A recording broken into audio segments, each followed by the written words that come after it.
Hey guys, a lot of folks in my classes have been struggling with the idea of non-essential phrases or parenthetical phrases, same name for the same thing, different name for the same thing, and how to identify them in sentences. So I wanted to give a quick video that hopefully will clear some of these things up.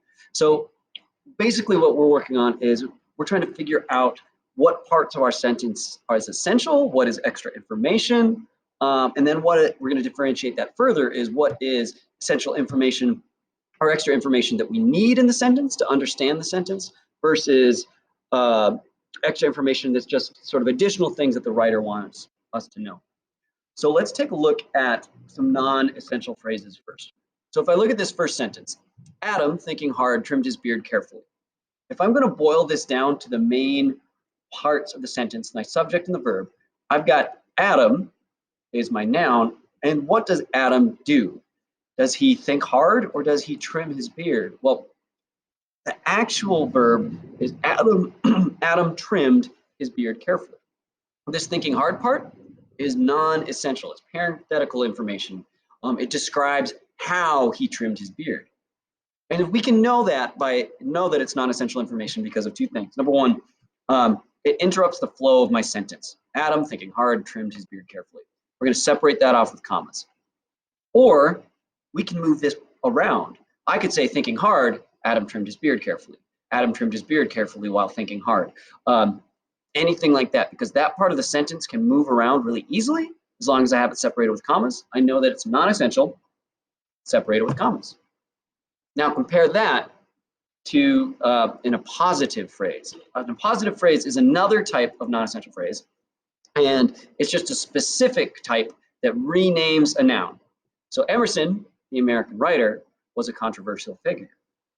Emerson is our noun, was is our verb, and the American writer renames who Emerson was. So this is not essential information, but I wanted you to differentiate to make sure you remember who Emerson was, Ralph Waldo Emerson. But if we go the other way, if we go from broad to specific, we don't need that information. So see how this one starts with the specific name. There's no confusion. Like there is one Ralph Waldo Emerson that is a famous figure, but there are many American writers. So I went from this one, this is broad, or this is specific, Emerson,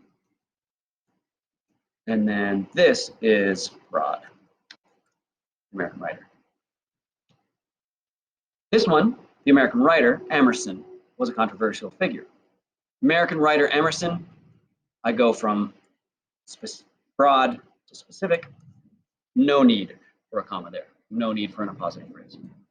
Last one we'll talk about is essential phrases. These are phrases within a sentence that we need in order to understand what's going on. That phrases and who phrases are usually essential. So check this out. Students that often cheat are just harming themselves. I could take that out and the sentence still works, but the meaning of the sentence changes. I couldn't just say students are just harming themselves. That's very different from students that often cheat, right? Not all students are harming themselves, just the ones that cheat. That phrase becomes essential. It's still extra information into this sentence, but it's required for us to understand the sentence as a whole. I've got some other examples, but then check out this one. Edward, who often cheats, is just harming himself. This one receives commas because if I said Edward is just harming himself, that statement is still true. I'm just giving extra information when I say who often cheats. All right, good luck, folks, in sorting out these essential and non-essential phrases and boiling sentences down to their main pieces and parts. Holler with questions.